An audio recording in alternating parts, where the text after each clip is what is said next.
va- Listo. Bueno, Raúl, entonces por acá, nuevamente iniciando la serie de webinars previos al evento de Bodycraft. Y bueno, hoy tenemos un tema muy interesante y es Ripscar Zero Pain. Entonces, vamos a dar un par de minutos mientras se va conectando la gente.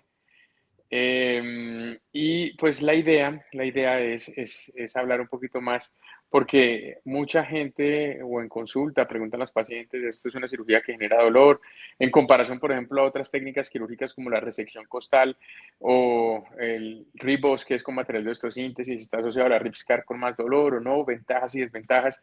Y es algo que frecuentemente escuchamos en las consultas cuando nuestros pacientes van a preguntar por este procedimiento y que cada vez lo preguntan más y creo que es un procedimiento que genera grandes cambios y es de los que realmente vale la pena hacer en nuestros pacientes. Entonces, no, pues Raúl, nuevamente muchas gracias por hacer parte de esto y ya vamos a iniciar entonces con los webinars, una serie de webinars durante las próximas semanas, previos al evento que lo vamos a tener en marzo acá en la ciudad de Medellín, en estas salas de cirugía de interquirófanos. Y va a ser un curso hands-on donde no solo pues vamos a tener conferencias, sino que también vamos a tener talleres con animales en los que se puede ir haciendo como la curva y luego vamos a ingresar a salas de cirugía para realizar ese procedimiento en salas de cirugía con pacientes reales, utilizando y aprendiendo del maestro Raúl Manzanera. Listo. Gracias. Entonces, no, Raúl, cuéntanos un poco más acerca de Ripscar Zero Pain, que me parecía, cuando te pedí la charla, me pareció eso muy interesante. Entonces, háblanos un poquito más al respecto. Comienzo la charla, ¿no, Samir? Sí, yo creo que comienza, la podemos comenzar. Exacto. Y vamos mirando. Y La, luego, la, el tema ujú, de hablar del dolor en la cirugía de costillas, netamente nació porque siempre hay el miedo, como tú dices, de todas las pacientes, ¿no? Del dolor y sí, también del cirujano, ¿no? Nuestro porcentaje de dolor ha pasado, en ejemplo, nosotros tenemos estadísticas, ¿no? Pero en ejemplo, hace un año, de 10 pacientes que se operaban de Ripscar, habían 5 o 4 que se quejaban de dolor clásicamente a los 7 días. Actualmente la tasa ha disminuido a 2, ¿sí? Entonces, o la incidencia subió a 2. Entonces, uno tiene que ver qué es lo que ha pasado en ese entonces, hasta ahora que hemos disminuido el dolor, ¿no? pero, Entonces, ok, netamente, cuando ujú, hablamos de dolor, hablamos de un componente, a mi parecer, creo que el dolor en la cirugía de Ripscar, más que todo Ripscar, hablo porque Ripscar es cerrado, ¿sí? Entonces, puede deberse a la bicorticalización, a la quemadura del periósteo, a la excesiva manipulación o a ponerlo muy intramuscular, a hacerlo muy medial el trazo de fractura. ok, ujú, Entonces, cuando hablamos de bicorticalización, hablamos el hecho de que la fractura ha pasado de ser monocortical a bicortical. ¿Sí? No todas las fracturas tienen que pasar de ser monocortical a bicortical, ¿no? Solamente, en realidad, lo ideal es que sea monocortical. ¿Qué pasó? Lo que pasa es de que normalmente los trabajos de investigación hablaban de las costillas 11 y 12. Cuando había 11 y 12 no había problemas, porque no había casi nada de bicorticalización, porque ujú, a mi parecer la costilla anterior estaba libre. Entonces tenemos que entender que Charles Briscoe nos habló de la clasificación de costillas flotantes, eh, y diferentes tipos de costillas, ¿no? Falsas, flotantes, ¿no? Nosotros la clasificamos así, o sea, costillas con una articulación y costillas con dos articulaciones. Entonces, si tú no quieres tener problemas para que no te duela desde el punto de vista de bicorticalización, solamente haz la 11 y la 12, ¿no? Pero si quieres hacer la 10, tienes que tener en cuenta que el 10 al 20% te va a doler porque hay un porcentaje que están pegadas, y si quieres hacer la 9, un 60% te va a doler porque hay un porcentaje que están ujú, pegadas. Si tú quieres disminuir ese dolor, entonces le haces lo que es conversión, como tú haces, como hacemos todos en ujú. Medellín. Ahí en el curso, ¿no? Entonces, la clasificación de una articulación o dos articulaciones, dependiendo qué es lo que quieras, ¿no? O sea, así sea rotar o angular, eh, siempre va a necesitar un tema de desinsertar en la parte anterior. Cuando no se desinsertaba, hemos visto un efecto de S a veces, que se mete la costilla y luego vuelve a aparecer en el abdomen. ¿Va? Y luego, Okay, okay. eh, dentro de la bicorticalización, eh, puede generarse también por una mala maniobra de fractura, es decir, una mala maniobra de hacer la fractura monocortical. Entonces, cosas que vemos es de los vectores, ¿no? O sea, uno no toma interés a los vectores, pero después de enseñar tantas veces la Ujú, ujú. técnica, uno ve que es diferente hacer esto que hacer esto, ¿no? O sea, el vector de acá es un vector doble, ¿no?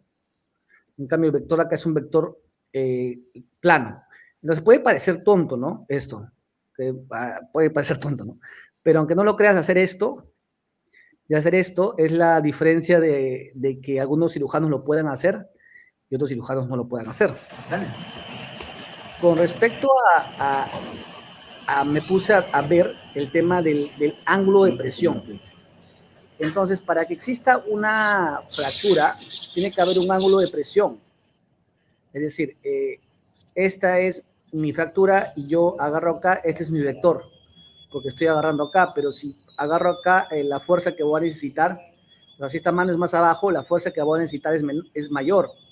Entonces, todos esos factores influyen desde el punto de vista de ver la fuerza. ¿Cómo miden los newtons? Se miden mediante el dinamómetro, ¿no? Hay dinamómetros de doble placa, una placa, de varios tipos de dinamómetros. Otro punto importante de ver la bicorticalización es, antes no había el diagnóstico de bicorticalización hasta que si le tomas una tomografía al paciente. Actualmente, como toda cirugía tiene que estar verificada, entonces, mediante ecografía, entonces, ya hablamos mucho de bicorticalización, entonces uno tiene que saber todo esto, ¿no? Sí. Por un tema también, algunos amigos también graban mucho este proceso de cada paciente. El modo M, el modo de sliding, la angulación de cada costilla, ¿no? Angulaciones buenas, angulaciones incorrectas. Este tipo de angulaciones nacieron, como te digo, en el tipo de cirugía tipo cerrada, tipo Ripscar, porque antes no había diagnóstico de monocortical. O sea, antes nadie iba a la consulta para, oye, creo que he tenido una fractura monocortical en la costilla, ¿no? O sea, y menos te hacían una ecografía, ¿no? Entonces, eso no existía. Otra causa de dolor es el daño del periósteo cuando no desperiostizas bien. Entonces, es diferente hacer esto que diferente hacer esto, ¿no? O sea, no se usa la aguja como si fuera un bisturí. Pero las maniobras de desperiodización, algunos dicen, pero ¿por qué tiene que ser así y no puede ser así? Tú puedes desperiodizar como quieras, en realidad. Pero si lo haces así, siguiendo la costilla, es menos probable que te metas al espacio intercostal, ¿sí? Y es más segura la desperiodización. Entonces, ese es el tema.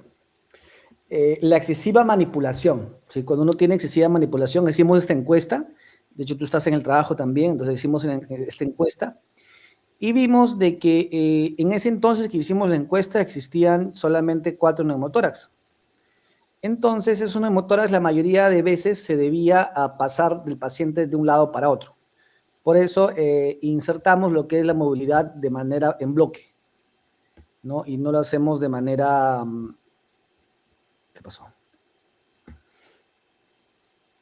¿Me están viendo? Sí, ahí estamos viendo, no estamos viendo, bueno, ya no lo vemos, no estábamos viendo el video, Listo, ahora sí. pero sí lo estábamos viendo. Es diferente movilizarla así, de un solo ángulo, que movilizarla en bloque, ¿no? O sea, movilizarla en bloque, ¿no? Entonces, es importante movilización en bloque. ¿Por qué? Porque puede haber algún tipo de... O sea, si tú movilizas al paciente de un solo ángulo, la espalda va a caer. Y al caer la espalda puede haber un tipo de dolor. De hecho, los casos que hubieron de neumotórax fueron 4 por pasar, o sea, casi todos, la mayoría, y está estadísticamente relacionado, es de que hay un traumatismo, Ujú. ¿sí? posterior a la cirugía, después de terminado Ripscar, ¿no? Hay un caso de neumotórax bilateral por helio, 2 casos en verdad, de neumotórax bilateral por helio, un caso de neumotórax bilateral con Argo, o sea, pero esos casos son de autorresolución, o sea, sin tubo. Entonces, luego hay otros, eso es ahorita, con esa serie, con esa serie todavía no. Pero, luego, 3 casos de pasándose la cama, el paciente se pasó la cama y ahí pasó. Y un caso todos los 7, actualmente, de todos los 8 casos que han habido, solamente han habido 2 que han necesitado drenaje. Okay. Para ver si es intramuscular o extramuscular. Otro factor importante de ver si es intramuscular o el dolor, más que todo, es el tema de si es intramuscular o es extramuscular la fractura. ¿Sí? Sí. ¿Cómo sabes esto? O sea, ¿cómo sabes si es intramuscular o extramuscular? ¿No? Entonces, tenemos un tema de que con varios amigos, traumatólogos, varios amigos que se dedican al tema de investigar estas cirugías, vimos de que los traumatólogos, mientras más medial vean la fractura, más dolor va a haber porque va a haber más fuerza de contracción muscular. Mientras más lateral sea el trazo de fractura, va a haber menos dolor, ¿sí?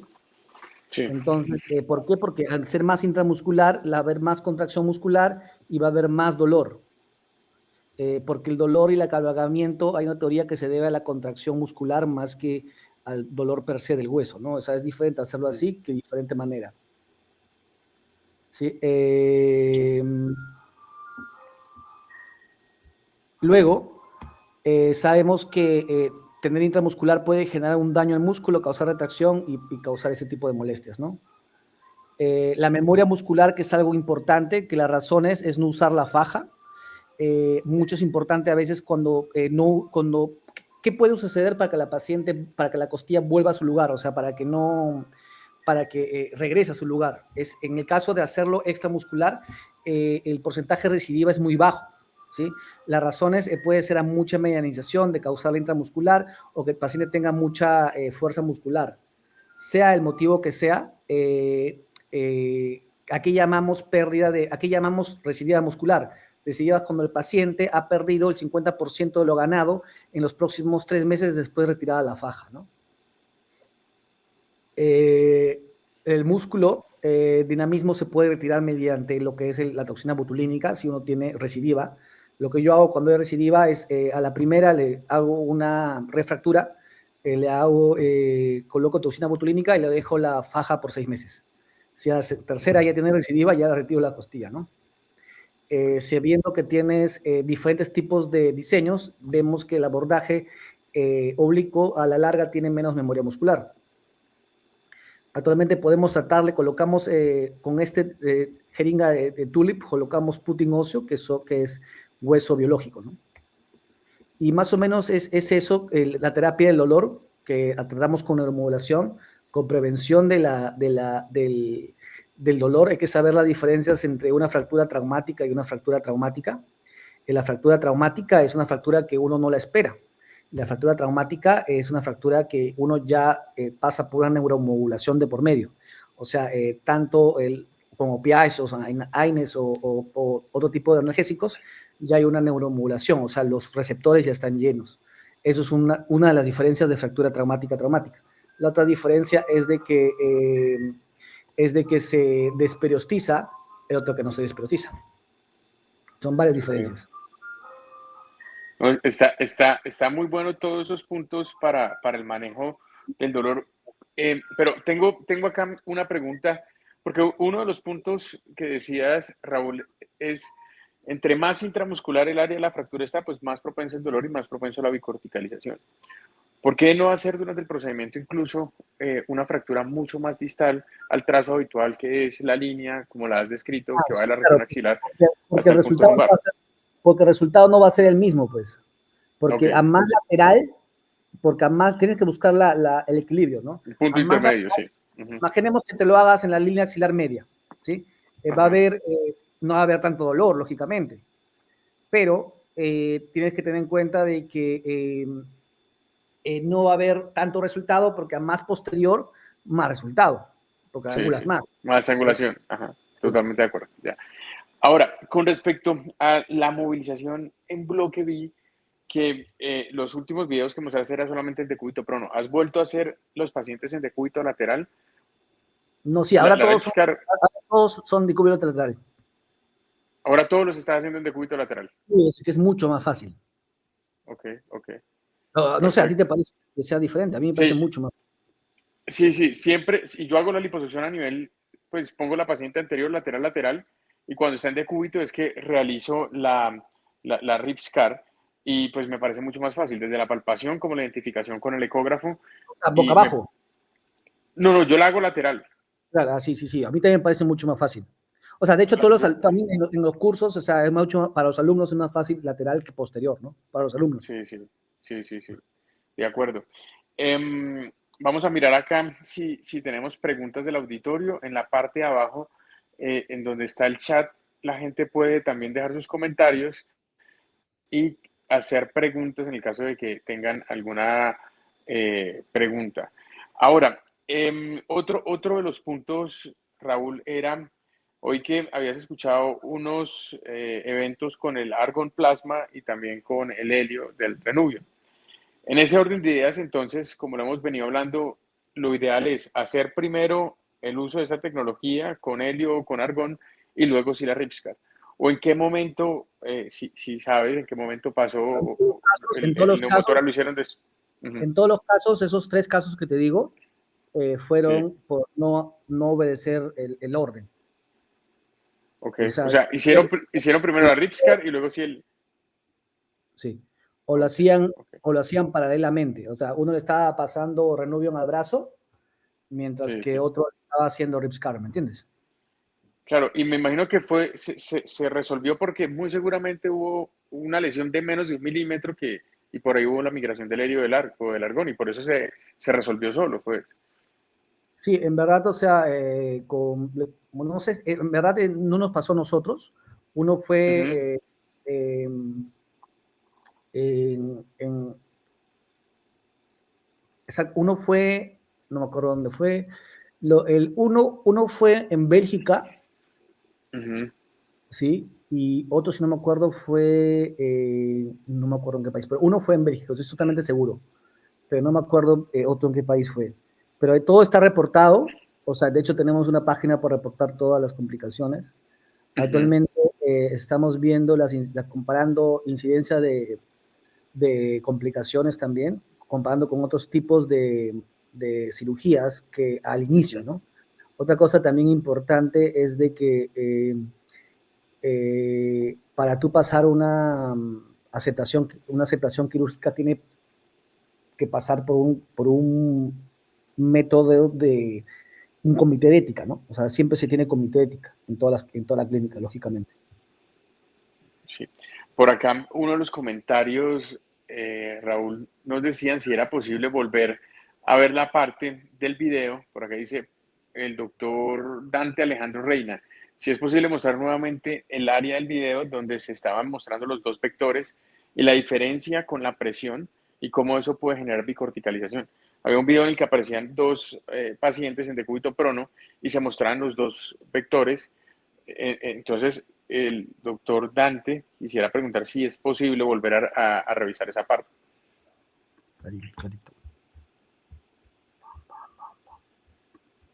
Ya aquí está.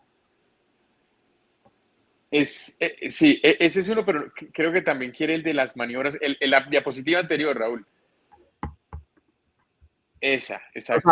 Sí, lógicamente, esto no es para que lo hagan en casa, ¿no? O sea, no es de que mañana me ponga a hacer esto, ¿no? O sea, eso para que lo sí, sí. practiquen en su cerdito, para que lo practiquen en su universidad, en sus cadáveres, primero. O sea, no es de que veo esto y ya está, ¿no? Dale. Bueno, eso se entiende porque el rojo, aquí Ujú, está la maniobra de fractura y mi hueso está totalmente alineado con el vector. Es como bien parecido yo siempre lo hago la similitud. Cuando tú tienes un trazo de fractura, tienes el vector de fractura, acá lo muestro, tienes el vector de fractura, ¿dónde está esto? Bueno, hay un vector de fractura, un ángulo de fractura, un ángulo de presión, todas esas cosas, ¿no? Entonces, uno tiene que saber que cuando tiene un vector adecuado no tiene ni por qué ni sonar, ¿me entiendes? O sea, es algo muy, muy suave, muy sutil. Bueno, acá no lo tengo, pero Claro, y no se hace con fuerza, o sea, con la Ripscar es sí, solamente, es algo es muy una sutil, presión es algo constante y sutil, exacto.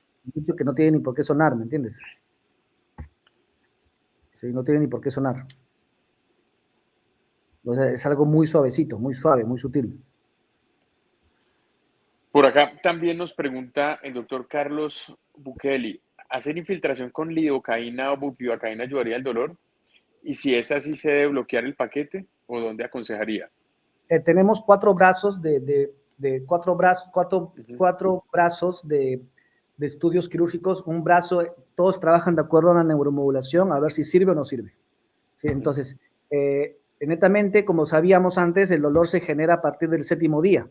O sea, para el dolor, en pocas palabras, infiltrar lidocaína, bupivacaína, para un dolor, para generar el dolor tipo preventive, anestesia tipo preventive, hay módulos de anestesia tipo preventive. Entonces, lo que hacemos es trabajar con neuromodulación. Si es un efecto de bloqueo para neuromodulación, sí. O sea, para prevenir. O sea, en pocas ok, palabras, para decir a los receptores, oye, para hacerlo antes de la cirugía. ujú. ¿Sí? Sería ahí el bloqueo intercostal. Sí, pero como neuromodulación. Ok, Si puede, no, puede ser un bloqueo intercostal, un lumbar. bloqueo normalmente es un bloqueo de cerrato posterior Ok, inferior. ok, ¿Sí? ok. Abarca toda esta parte.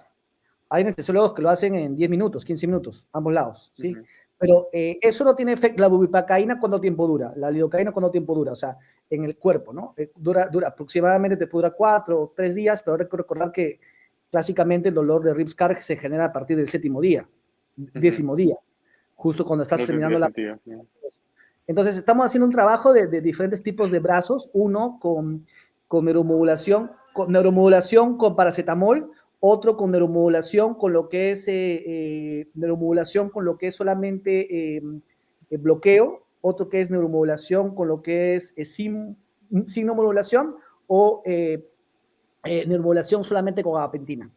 ujú, Entonces, ujú. ellos saben en el futuro cuál es el que más sirve, pero actualmente lo hacemos con parches de buprenorfina un cuarto. Ok, ok. En el postoperatorio. En el, O solo no, cuando no, refieren dolor las pacientes. en el preoperatorio. En el preoperatorio inicial. Ok. El otro Sí. punto. En el caso de bicorticalización, ¿cuánto ha sido el máximo número de días que ha requerido la paciente manejo por el dolor? 2 meses. Ok, perfecto. O sea, después de 2 meses ya ninguna paciente ha referido aumento de dolor así se haya No. bicorticalizado porque ya se ha consolidado el hueso. Sí, hemos tenido dos casos de pseudoartrosis. Ujú, Dos casos de pseudoartrosis. Uno que fue tratado quirúrgicamente y otro que tuvo que retirar la costilla, y otro caso de pseudoartrosis que no hubo necesidad de tratamiento porque el paciente calmó el dolor y hubo una autoconsolidación. La teoría de Elliot, ok, que que se autoconsolida de esta manera, ¿sí? Porque estén ujú, bicorticalizadas, no necesariamente estén cabalgadas. Se permite un ujú, acabalgamiento máximo de 2 centímetros, ¿no? ok, ok, perfecto. Perfecto. Vamos por acá, vamos a ver, revisar si tienen más dudas. Bueno, con respecto a lo del video que habían preguntado, pues es importante recordarles que en el próximo curso que vamos a hacer en marzo acá en la ciudad de Medellín, pues es realmente hands-on, o sea, van a poder ingresar a salas de cirugía y hacer la técnica.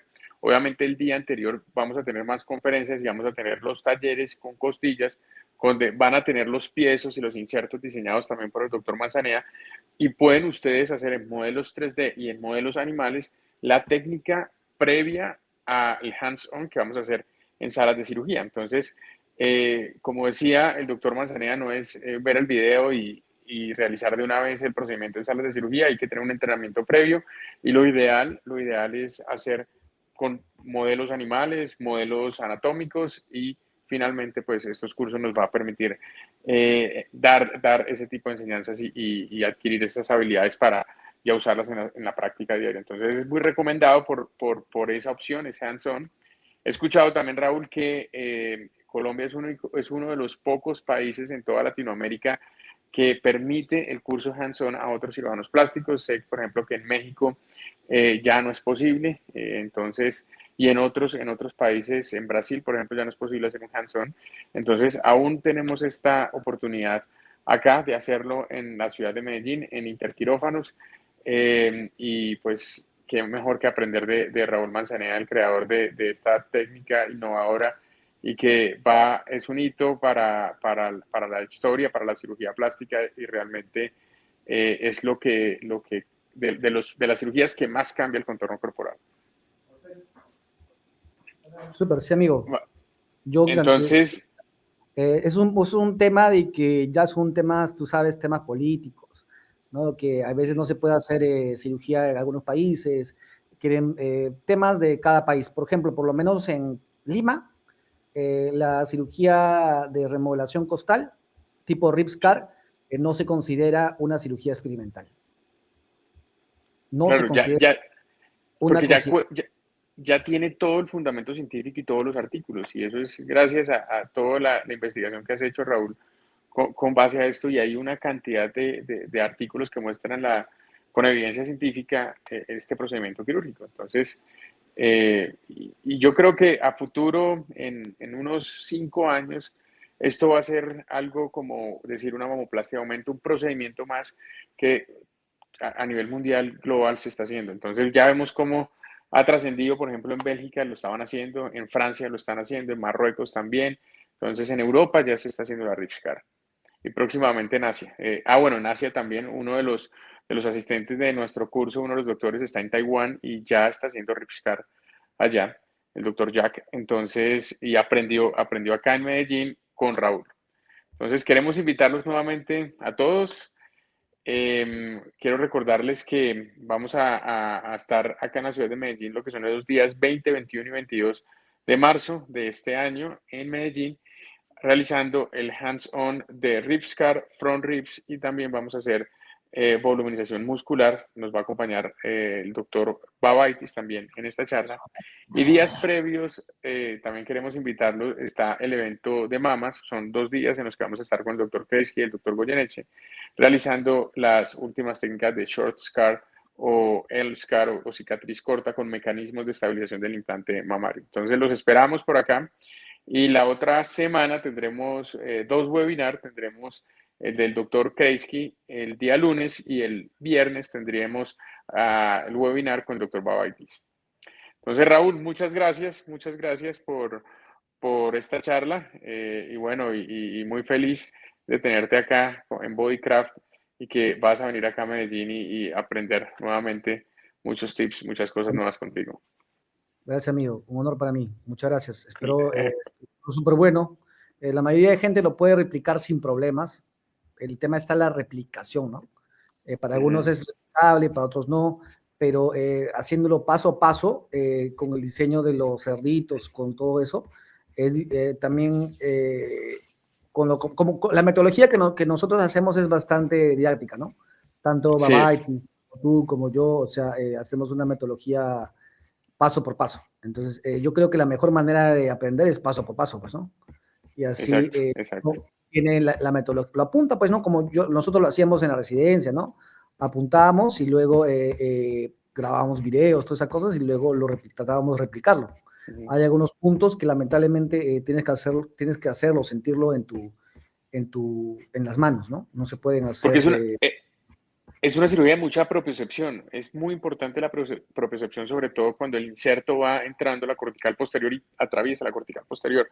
Y eso es lo que se puede hacer es algo que se va adquiriendo. Entonces, y entre más Ripscar se realicen, más propiocepción se tiene y más fácil va a ser las fracturas. Claro, el tema está, como es todo cerrado, a diferencia del abierto, tienes que tener mucha propiocepción, o sea, tienes que saber, más que todo, si tú con la mano izquierda te mantienes con la mano fija, ya ahí, con solamente eso ya tienes bastante ganado, ¿no? O Exacto, sea, exacto. sí, ya tienes bastante ganado. Sí. Vamos a ver, por acá hay otro comentario. Por acá el doctor Napoleón Zúñiga, excelente presentación, gracias. ¿Qué aplican en el posoperatorio? ¿Vendaje o dispositivo especial y por cuánto tiempo? Nos preguntan por acá.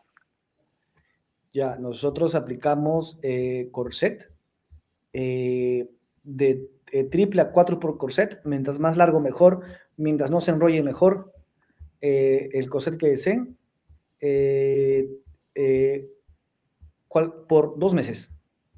Ok. Actualmente usamos por 3 meses, pero vimos que con 3 meses y con algún tipo de datitos, uno puede usarlo solamente 2 meses, muchas veces. Perfecto. Eh, Vamos a Algunas ver pacientes, no todas, ¿ah? No todas. O sea, algunas pacientes necesitan más. Por ejemplo, hoy día me vino yo no, o sea, ver una recidiva es muy raro, pero hoy día vino Ujú. una paciente que ganó solamente 3.7 centímetros. O sea, le di las posibilidades, ¿no? O sea, puedes volverte a hacer el protocolo, pues, volverlo a Ujú. hacer o retirar la O hacer la costilla. resección. Ok, ok. Y ese caso decidió hacérsela otra vez. Sí, otra vez. La Ok, mayoría, ok. la mayoría prefiere hacérselo otra vez, a pesar que yo que muchas, que muchas veces en esos casos quizás sea mejor el retiro, ¿no? O sea, Ujú, uno tiene que ver las- la curva, o sea, ver más o menos cómo te desenvuelves en cada procedimiento. ujú. Por acá nos hacen otra pregunta, Raúl. ¿Ha cambiado la punta, la que inicialmente describiste, la que usamos, por ejemplo, en los primeros cursos? ¿La punta ha cambiado o sigue siendo la misma punta? ¿Le has hecho unas modificaciones o sigue siendo la misma, el mismo diseño que has La tenido? diferencia es que ahora hay para todos los piezótomos, ¿no? La Ok, única, ok. la única diferencia es que ahora hay para todos. Antes solamente había para un tipo de marca. Ahora hay Ujú, para todas las marcas, ¿no? Sigue siendo rectas. Ahora tienes de 0.4, que es lo más chiquito, ok, ¿no? La ok. punta de 0.4, la punta de 0.4, el cuerpo de 0.7 y la cola de 1, ¿no? Pero lo ideal Ujú. es de que uno lo haga o sea, con la curva de aprendizaje adecuada, yo pienso que mientras más delgado sea el piezótomo, la punta del piezótomo, mejor va a ser. Ok, ok. Perfecto. Entonces, la recomendación sería, o la ideal, 0,4, 0,7 y 1. 0,4 milímetros, 0,7 a nivel del cuerpo. Para que no se hagan problemas, es una punta de 0.7 milímetros, Ujú. recta, es la misma que vieron en el trabajo de Manzanera Tools. Ok, Eso, ok. Y que está publicado en el PRS. Ok, está publicado, me parece. Sí, igualita, la misma, simplemente que lo único que puede variar es el largo y el ancho. Nada más. listo. Perfecto. Vamos a ver si hay alguna otra pregunta. Revisemos por acá. No hay más preguntas, Raúl. Entonces, de nuevo, muchas gracias por este webinar. Excelente presentación. Y bueno, nos estaremos viendo más adelante. Recordarles a todos que todavía, pues para ingresar a nuestro curso en Bodycraft Academy van a encontrar toda la información y recordar que también es on demand, es decir, lo pueden ver después durante los primeros 30 días. Y la gran ventaja de asistir acá, a pesar de que también tienen la opción online, es que va a ser hands-on. Entonces vamos a tener hands-on en animales los días previos, en animales y en modelos biológicos. Y también vamos a ingresar a salas de cirugía a realizar el procedimiento en pacientes reales, pues con Raúl. Entonces, invitarlos nuevamente a todos, contáctenos y les podemos dar mucha más información acerca de este gran evento que se aproxima ya en un par de meses. Perfecto, amigos. Cuídense mucho. Gracias. Cualquier Listo, cosa, Raúl, estamos en contacto, estamos hablando. Un saludo, cuídate, cuídate. adiós.